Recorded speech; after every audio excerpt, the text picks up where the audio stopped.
মন্দ তো নয়ই, রিশাদ আজও দলের সেরা। বিগ ব্যাশের রিশাদ হোসেন আজ উইকেট পাননি। পার্থ স্কোরচার্সের বিপক্ষে 4 ওভারে 35 রান দিয়েছেন হোবার্ট হারিকেন্সের এই লেগ স্পিনার। মানে দিনটা আজ রিশাদের ছিল না, এই তো না, বিষয়টা এত সরল নয়। বরং পাত্রের কাছে হোবার্টের 40 রানে হারের ম্যাচে রিশাদ আজ ভালো বোলিং করেছে বলেই বেশি যুক্তিযুক্ত। প্রশ্ন হতে পারে কেন? হোবার্টে আজ টসে হেরে ব্যাটিং করতে নেমে পাত্র তুলেছে 20 ওভারে 3 উইকেটে 229 রান, যার অর্থ ওভার প্রতি দলের প্রায় 11 রান করে। কিন্তু রিশাদের বলে ওভার প্রতি 9 রানও নিতে পারেননি পাত্রের ব্যাটসম্যানরা।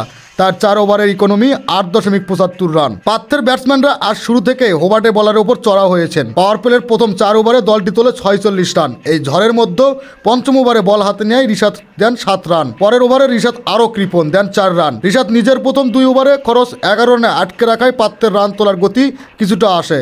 7 ওভার শেষে দলীয় সংগ্রহ দ্বারা 2 উইকেটে 61 রান। তখন উইকেটে ছিলেন 20 বলে 34 করা মিচেল মার্শ, সঙ্গে 5 রান করা অ্যারন হ্যার্ডি। এরপরের 3 ওভারে খুব বেশি রান তুলতে পারেনি দুজন। 10 ওভারে পাত্র তোলে 2 উইকেটে 80 রান। তবে এরপর থেকেই বেধরপ বেটুরি শুরু করেন মার্শি ও হার্ডি।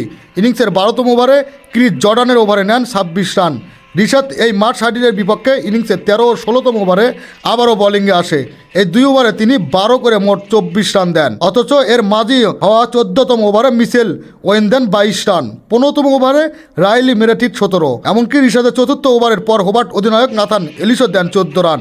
4 ওভারে 35 রান দিয়েই রিশাদ, মার্শ ও হার্ডি মিলে তৃতীয় উইকেটে 84 বলে গড়ের 164 রানের জুটি। মার্শ 55 বলে সেঞ্চুরি করে আউট হয় 102 রানে। হার্ডি 43 বলে 94 রানের অপরাজিত থাকেন। শেষ 10 ওভারে আজ 149 রান তুলেছে পার্থ, যা বিগ ব্যাশের শেষ 10 ওভারে রান তোলার নতুন রেকর্ড। পার্থ ব্যাটসম্যানদের এমন মারাকাঠি ব্যাটিং এর মধ্যে রিশাদের 4 ওভারে 35 রানকে ভালো বলবেন না তো কি বলবেন? ওভারের 4 ওভার বোলিং করা অন্য সবার ইকোনমি বেশি হয়। Jordan 41 run, Merritt 61, Ellis 44।